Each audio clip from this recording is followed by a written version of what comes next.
Қайырлы күн достар. Мен бүгін ыстық күні шөл қандыратын, тек қана жемістерден жасалған пайдалы салқын сусынның рецептімен бөлісейін деп отырмын.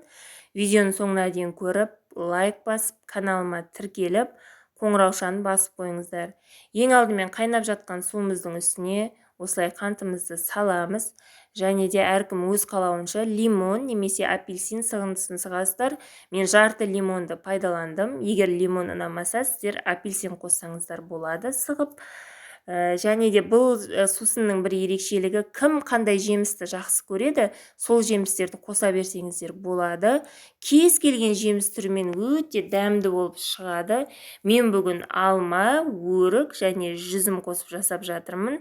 Барлық жемістерді жақсылап жуып, тазартып, рет-ретімен қосып, қайнап жатқан суымызға араластырып, баяу отта 40 минут қайнатамыз.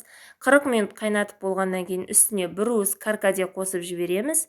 Және жақсылап араластырып, каркаде қосылғаннан кейін 10 немесе 15 минут қайнатасыздар. Қайнап болғаннан кейін ыдысымызға осылай сүзгіден өткізіп, сүзіп аламыз. Және сусынымызды салқындатып, үстіне мұз қосып іше берсеңіздер болады. Балаларыңызға да берсеңіздер, өздеріңіз ішсеңіздер де ешқандай зияны жоқ. Ең бастысы пайдалы, шөл қандыратын, тек қана жемістерден қол жетімді рецепт деп айтсам болады. Үйде қандай жеміс бар, сол жемістерден жасай салсаңыздар болды. Өте пайдалы болып шығады. Қазір жаз мезгілінде түрлі газированный сусындарды балаларымызға алып беріп жатамыз ғой. Қандай зияны бар екен, оның барлығымыз жақсы білеміз.